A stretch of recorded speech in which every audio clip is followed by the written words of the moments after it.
Hello, everyone. Welcome to ADC Sports Dallas Primetime. Tonight, we'll discuss three big offensive trends that could reveal some of the offensive problems that the Cowboys had throughout the second half of the season and throughout the entire 2021 season.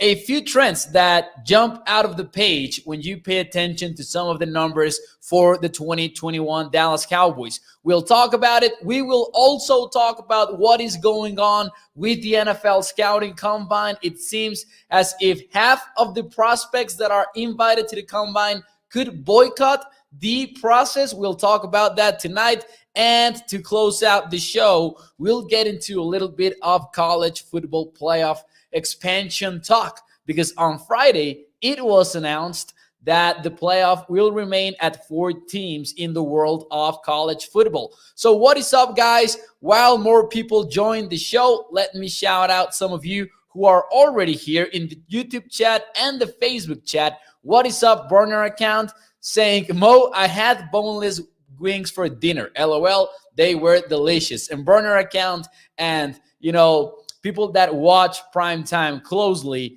know what is up with that comment. Boneless are the way to go. Bruce got the use. What is up? Thank you for joining the show. What is up, Williams, Chuck, all of you guys, Peter Rizzo at Facebook as well. Guys, thank you for joining the show. And tonight, we have a lot to talk about. Ryan saying, how was your weekend, buddy? It was quite well. I did have a lot of fun. I know that we struggled during the off season, but those 2 weekends the first 2 weekends of the off season, I kind of enjoyed them because it kind of gives you the chance of doing different things and not feeling like the obligation to watch football. And then after 2 weekends, that feeling is gone, and I'm constantly missing the NFL, right? And college football and all of that. But had some fun watching fights last night. So without further ado, guys, let's start the show officially and let's get into the 3 big trends that we should be looking at with the Cowboys offense. Let's go.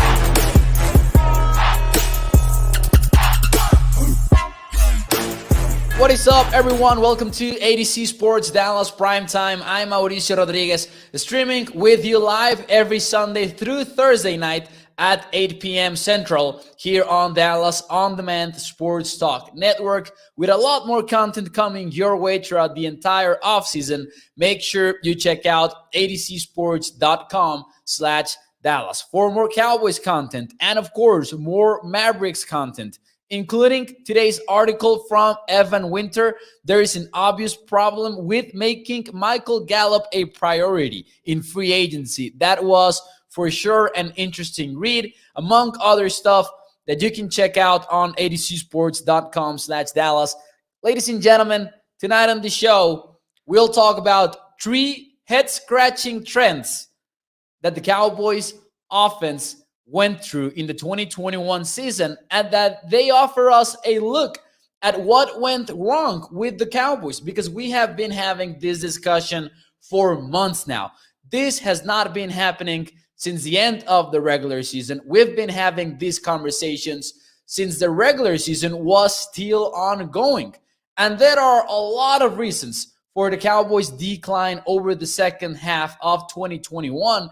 But we're going to look at 3 specific trends that jumped out of the page to me when looking at some interesting numbers via Sports Info Solutions. So we'll get into those, and I hope that you guys enjoy. As TV Mac is saying, make sure that you hit the like button and share the stream. If you're watching on Facebook, YouTube, or Twitter, let your friends know about ADC Sports Dallas Primetime. What is up, Chava Vargas over at Facebook? And burner account says, God, where to begin with the offense? Lack of adaptation, stale play calling, lack of discipline. And I will put out one question in a few moments in the chat that I'm looking forward to knowing your thoughts, because I have a theory And this is what I want to share with you guys tonight. I have a theory on the number one problem. And it sounds like an easy theory, maybe, but we've been talking about talent, play calling, all of that. And to me, it's predictability. I think there are a lot there is a lot of evidence going around that it was predictability that got to the Cowboys. So let's get to the trend, to the number one trend that we're going to talk about. And it's about the play calling when the Cowboys used shotgun formation. Now, the numbers might not be that impressive at first, but when we take a look at the context, it definitely is interesting. And this is the shotgun play calling for the Cowboys, and it's divided between weeks 1 through 8 and weeks 9 through 17. And specifically, what I want to take a look at here is the pass-run ratio. 79% in the first 8 weeks of the season when lined up in the shotgun formation. The Cowboys passed the football 79% of the time. Weeks 9 through 17, that number went up to 85%. That might not sound like a lot, but that's 79% in the first 8 weeks of the season. That was 14th in the NFL. So pretty close to average, while the run ratio was about 19th in the NFL, excuse me. And then you take a look at the second half of the year, and you're seeing a split that is the third most passes out of the shotgun formation in the league compared to the 30th highest run ratio out of shotgun. And I think that the success rates give you an idea of how that affected the Cowboys. Second success rate out of the shotgun in the first half of the season. Compare that to the second half of the season, and you have the 23rd success rate. Now, it would be crazy to suggest that only the run-pass ratio was the reason for the Cowboys' decline. Of course, a lot of things were going on with the Cowboys' offense, but I think that predictability is definitely a huge contributor for the Cowboys' struggles in the second half of the season, specifically because this will tie into the number two trend that we are about to be discussing. Now, I agree with what Primetime Phil is saying, by the way, over at YouTube. Primetime Phil, what is up? He says, even if the play calling was there, the execution was lackluster. Penalties and non-blocking, drop passes, just missed execution everywhere. And that is something that I 100% agree with, by the way. So what is up, Kenneth Fraser over at Facebook as well, Samuel Rowe at YouTube. Thank you guys for tuning into the show. That leads us to the number two trend that I wanted to look at tonight. And that is the 12 personnel, passing out of 12 personnel. And you guys know that I've talked about this a lot, but these numbers really just make me want to bring it up again. But these are some different numbers. 12 personnel, you guys know this. 1 running back, 2 tight ends in the formation. And the Cowboys were super successful. And I'm talking top in the league successful when using 12 personnel. Actually, they were the 4th highest success rate in the entire league when running out of these personnel. So you would say, well, they surely used a lot of 12 personnel if they were this successful with it. But no, that is not the case. They were the 24th team in pass rate when throwing out of 12 personnel. So 4th in success rate when passing from 12 personnel. But the Cowboys refused to throw the football using 12 personnel. And what I hate about this is that during the first 8 weeks of the season, they were in 11 personnel 55% of the time. That gives you an idea of how varied the Cowboys were. And they used plenty of formations of personnel groupings, 11 personnel, 12 personnel, all of that. 11, which is like the new base in the NFL, 11 personnel, 55% of the time in the first 8 weeks of the season. And then you take a look at the second half of the season, and that number was up to 73%. So the fact that the Cowboys walked away from a personnel grouping that was working for them when throwing the football, yet they refused to do so, is something that really blows my mind. And I know there are a lot of things that went wrong with the offense, but this trends, and specifically when you take a look at them at the same time, one after the other, it really shows you that the Cowboys did make some changes in the first half of the year and the second half of the year, which is something that not everyone has admitted, I believe, because I also point towards the execution of the Cowboys game plans and all of that. And I think that the players were they were in part responsible for what happened with the Cowboys. But these numbers really tell you that something changed. The Cowboys were bearing up their personal groupings, and they stopped doing it at one point in the season. And then that gets us to yet another thing that the Cowboys were highly efficient with, yet they refused to use it.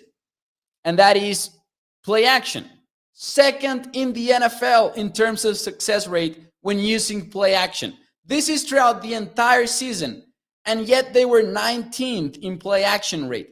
And I was discussing this with a friend of mine, and he told me, well, that is because these two are related. The fewer times that you use play action, you will catch opposing defenses off guard. This is what my friend told me. That is not true, though. There are a lot of teams, including the Chiefs, including the Bills, that have very high play action rates and still are one of the most successful teams in football when using the play action. So it is crazy. I would divide this into two categories. You have the Cowboys being predictable in some of these trends, but you also have the Cowboys being efficient using certain weapons, yet refusing to go back to those weapons, right? For example, play action. You were super efficient with it. You didn't come back to it, though. And the same goes to passing the football out of 12 personnel, and the same goes to a lot of other trends. One that I didn't include, for example, is the Cowboys' use of motion. And we have complained about this on Primetime before. The Cowboys actually did use a lot of motion when throwing the football, one of the highest rates in the NFL, but not when running the football.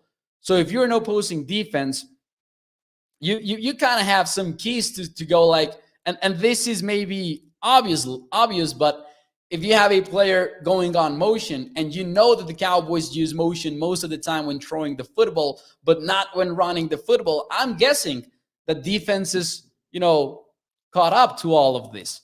And it was frustrating to look at these numbers, to be honest. It was frustrating because if one can see it, you gotta guess that, hey, the other 31 teams here in the NFL can also see it. Sounds like my running rate on Madden. This is Primetime Phil. Exactly. Frustrating. I do run the football a lot on Primetime. I'm on Madden, excuse me. I'm the guy that will complain about the Cowboys running on second and long and then go on Madden and do exactly the same just because I like running. That's my confession for you guys here. But hey, Madden is a video game, not real life NFL. Burner account says, so we basically stopped or didn't do things. That works in the modern NFL. Pretty much. That's pretty much it. And there are so many more examples with things like this, guys. And it actually was frustrating to look at. Like I just said, I think that you can break this down into two main points. Number one, the Cowboys became predictable, and we will take maybe on Thursday. I'm not entirely sure. I was planning out the week for primetime topics, and I want to make a deep dive into the Kellen Moore screen passes because I know that is something that is very interesting to look at because the Cowboys over the first half of the year, they also were one of the most efficient teams when throwing screen passes. And then something changed over the second half of the season. And my hypothesis, without diving into the tape, because I want to look at each and every single one of these screen passes. That is my goal this week. And hopefully I'm ready to show it to you guys on Thursday. I will call it the Screen Project or something like that. Something had to change, or more specifically, maybe nothing changed. And maybe the Cowboys were not creative at all with their screen passes. in the second half of the season. Maybe they were just doing the same things that they did in the first 8 weeks. So you have predictability, excuse me, and you have not doing things that were working. LOL Mo, you won't have enough time to watch every screen pass. Says burner account. Guys, you heard it here first. That is the goal for this week. And I will start tomorrow with this project. That is the screen project that hopefully we are ready to reveal on Thursday here on ADC Sports Dallas Primetime. So hopefully that is fun. Maybe it won't. Maybe it won't be fun. What is up, Young Star? Thank you for joining the show. Primetime Phil says, I agree. The play calling and the formations weren't even the same from first game to last game. Something happened after that bye week. Someone got into Kellen's head. Bad poker game, says Primetime Phil. And that is the one thing that I cannot figure out, of course. And I think no one will be maybe able to figure out. Maybe someone is. But what changed? Like, what specifically changed? I don't think that it was Dak Prescott's ankle that made all of this happen. I don't think that the ankle injury will make you go from 55% 11 personnel usage to 73% just because Dak Prescott hurt his ankle. It doesn't even theoretically make sense, you know? So here's the question. Do you agree or disagree that predictability was the number one reason for the Cowboys' decline over the season? Or do you believe that maybe it definitely had to go with Dak Prescott's injury or maybe the blocking up front? Do you agree or disagree that predictability was the number one reason for the Cowboys' decline? For all of the reasons that I just offered on tonight's episode of ADC Sports Dallas Primetime, I will say that I agree with this theory. Right now, I'm ready to point towards predictability as the number one reason for the Cowboys' decline. Now, burner account disagrees. Peter Rizzo agrees. Samuel Rose says disagrees. It's actually Dak. So that is Samuel Rose's comment. Kenneth Fraser agrees with the take. Bruce Got the Use says Dak's ankle didn't call the play to send fat guys on receiver routes. Burner account says adaptability, which I would argue with burner account that he is kind of agreeing with this if the answer would be adaptability. No? Would I be misinterpreting that maybe? Stevie Mack agrees. Michael McDonald as well. Primetime is going with offensive line overall. Bad blocking, penalties, musical chairs with positions, coaching.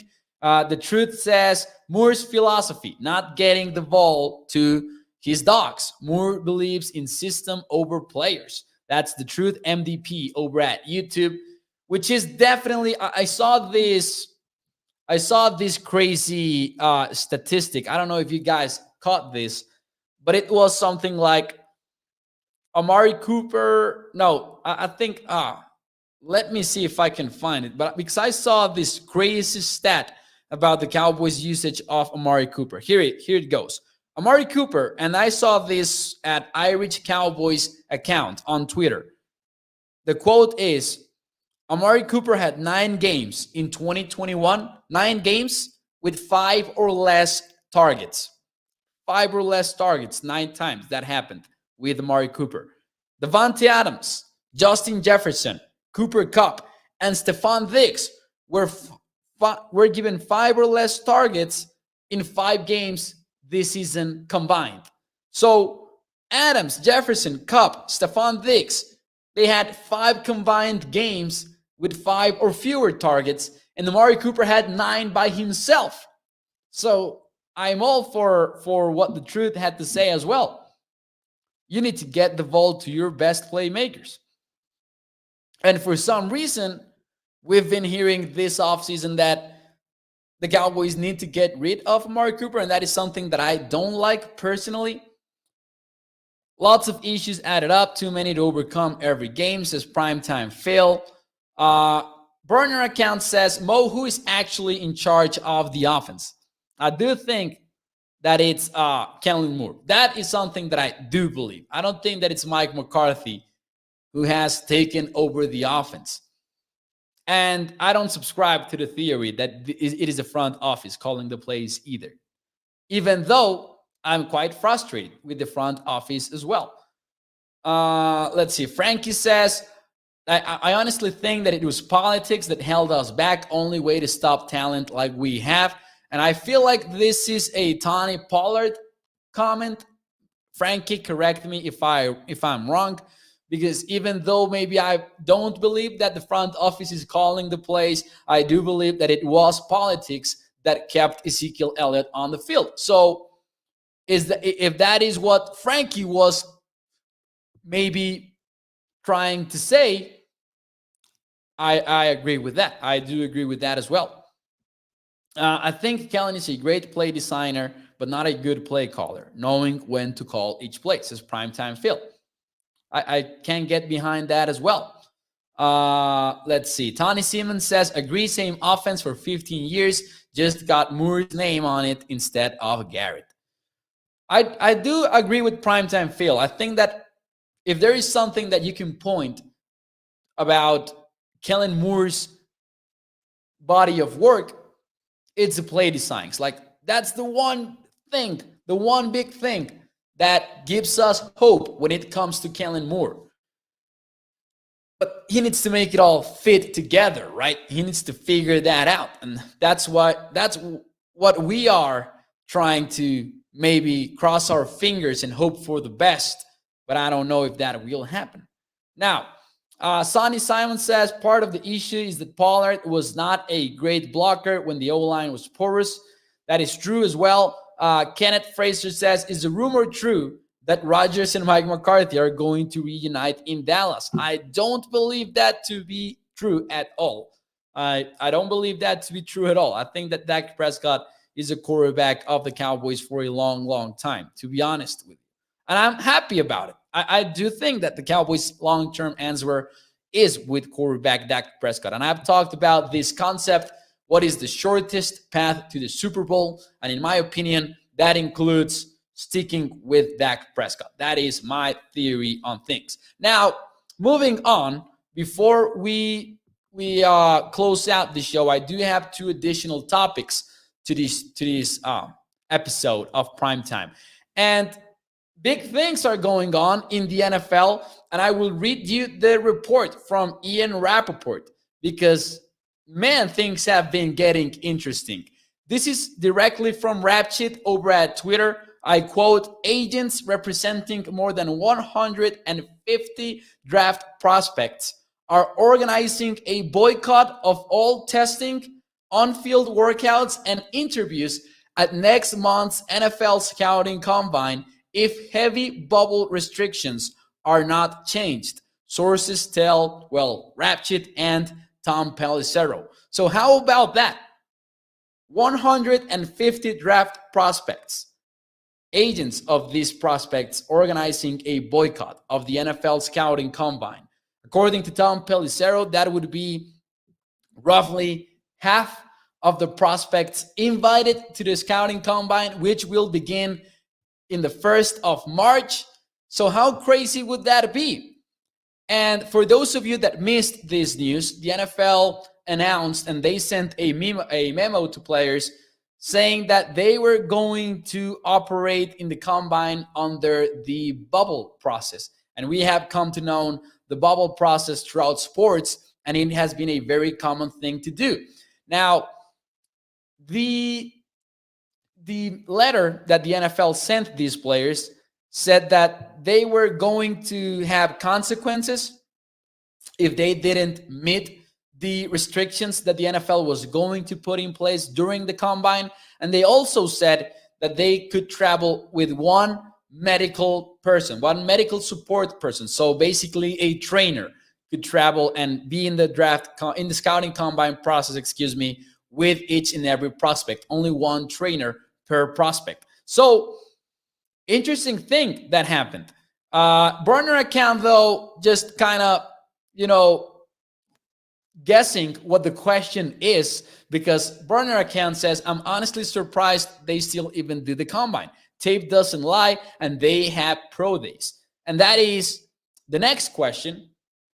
The NFL scouting combine has an expiration date. Is that an overreaction or is that a fair reaction? Because what players are, and I think this is important because this is the Players Association, the Players Union, joining forces with players' agents and saying, you know what, we will boycott this NFL scouting combine. And the NFLPA has been against the NFL scouting combine for a long time now because they have been calling the system antiquated, specifically the fact that each and every team in the NFL has doctors check out the prospects. And like they don't like that at all. And I think that is for obvious reasons. And it sounds like an overreaction because of maybe the TV ratings and how important the process is for the NFL in general. But we also have at least one NFL team that has told us that they basically disregard the NFL scouting combine. And that is the LA Rams, the reigning defending NFL champions, by the way. Just last year, this article at The Athletic came out in which they said that they don't care about the 40-yard dash. They don't send as many people to the combine, if any. I don't remember if they did send at least someone, but the general manager doesn't go to that combine or anything like that because they have their own process that doesn't really involve them being there. And I think even the Senior Bowl was included in the Rams approach. Like they are not that big into the Senior Bowl even. And just some weird stuff maybe. But I think that in general, it is fair. I think we have a long way to go until the combine is canceled, but I believe that it will be canceled at one point, like maybe in the next 10 years. That might be an overreaction, but I'm going with fair reaction for this one. Let's see. Fair reaction, says TV Mac. It's for one measly week. They need to buck up and deal with it if they want to participate in the Underwear Olympics, says TV Mac. Samuel says overreaction. Primetime Phil says that's an overreaction. There's too much money in it, even if it's kind of dumb. I think it's fair, honestly, says Kenneth Fraser. Let's see. You can train just for the combine, says Primetime Phil. That is right. Rams say that because they don't have draft picks for the next 3 years, says Primetime Phil. And while the Rams have not been, drafting players in the first round for 5 years now, they have been pretty efficient with their mid-round draft picks, to be honest. So I respect their draft process, even though it doesn't involve drafting players in the first round. I await spring football at this point in the year, says Bruce got the use. Well, hey, I, for one, I'm excited about Mexico's professional football leagues getting underway in the next few months, maybe. By the way, I don't know if you guys know about this because I don't know. We didn't have prime time going on when that started, but you guys know Trent Richardson is going to play actually here in my hometown. Trent Richardson is playing in Mexico's Pro Football League. And I remember that because just today in my memories, in my photos, I had that picture pop up in which I interviewed him. And that is crazy. Mo, have you heard or read about? No, I don't think that I have burner account. I don't think that I have. USFL, says Primetime Phil. Will you guys be watching the USFL? I don't know.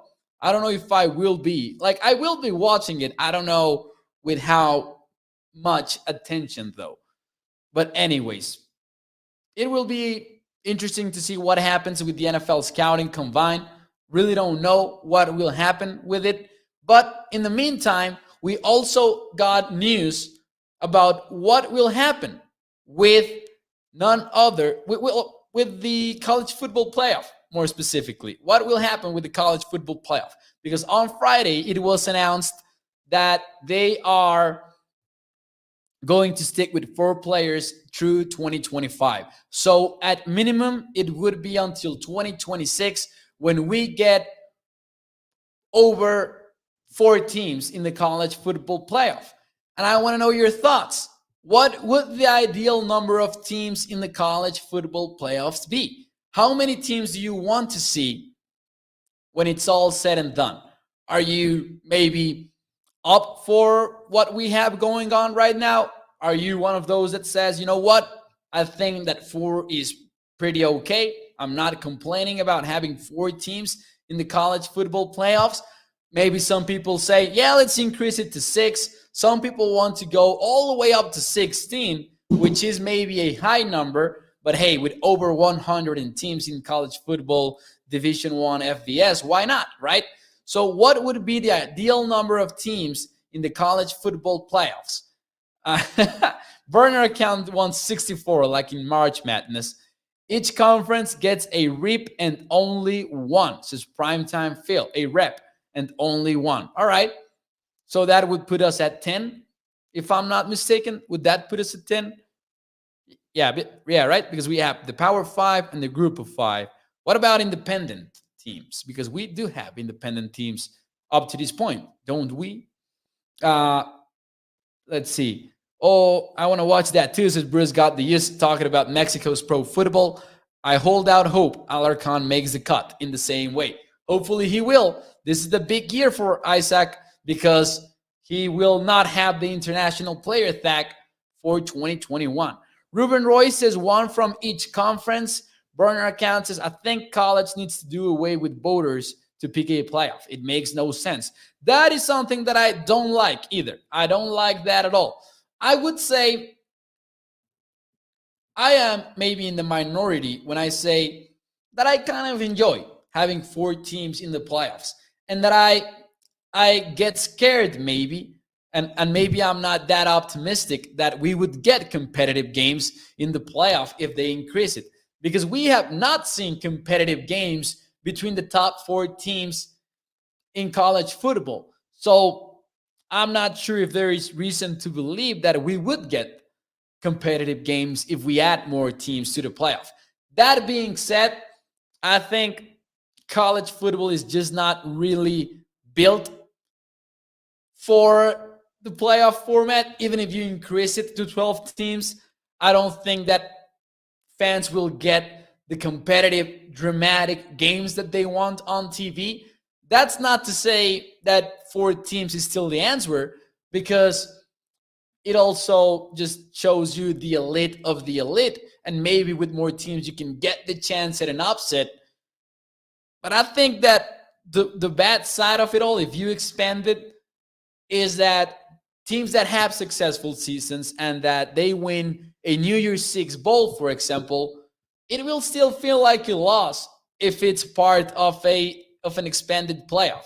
And selfishly, me as a fan will hate that. However, players deserve to play in bigger stages. And I don't remember who it was that wrote about this. So if you guys read that article, please remind me. But someone said that, hey, ESPN is complaining about players feeling like not being in the playoff feels like a loss. But that's because ESPN has made it that way. ESPN has made college football all about the playoff. And that is what we don't like, maybe, for college football. So it feels like there's no right answer to this. And maybe I'm super pessimistic when it comes to this. But I don't think there's a clear-cut answer for the college football playoff. I'm fine at 2. I'm fine at 4 teams, in the college football playoff. But I know that it will get expanded as soon as it can get expanded, and that will be 2027. It will be expanded and likely to 12 teams. Bruce Got the Use says, Mo, will you have more pro-Mexican football coverage like Twitter or something? I'm seriously interested. Well, at least on Twitter, I might. At Mau NFL, that's MAU NFL. I will. I don't want to jinx any of this. I don't want to jinx it yet. but I might be doing play-by-play for one of the teams. So looks like that could happen. I was in 2020, but not sure. Like there's not anything confirmed. Maybe I'm giving you guys a sneak peek into my life, maybe. But all kidding aside, I should have more Mexican pro football content on my Twitter at MauNFL. That's MAUNFL. All right, Ryan Doyle just dropping a hot take over here. The most overrated steak in the world is the filet mignon. Give me a bone-in ribeye any day of the week. I don't know where that came from. I don't know where that came from at all. But I strongly disagree. I love me some filet mignon, to be honest. So anyways, guys, I will let you be. I hope that you enjoy your Sunday night. Let me know what you thought about the trends that I had to share with you guys tonight on Twitter, here on YouTube, in the chat, on the comment, on the Facebook comments as well. Let me know what you guys thought. And hey, check out adcsports.com/Dallas for more Cowboys content. Guys, it will be a big week of content here on Primetime. That is the plan. We will talk about a big free agent maybe tomorrow night. I also want to dive into what a Rams-like all-in would look like. People have been talking about going all-in with the Rams, but each team has its own context. What does that look like for the Cowboys? And I want to maybe go through it as if we were simulating it. So stay tuned for that here on ADC Sports Dallas Primetime. Make sure that you hit the like button. Share the show. If you're watching on Facebook, YouTube, or Twitter, let your friends know about Primetime. Thank you, Primetime Phil.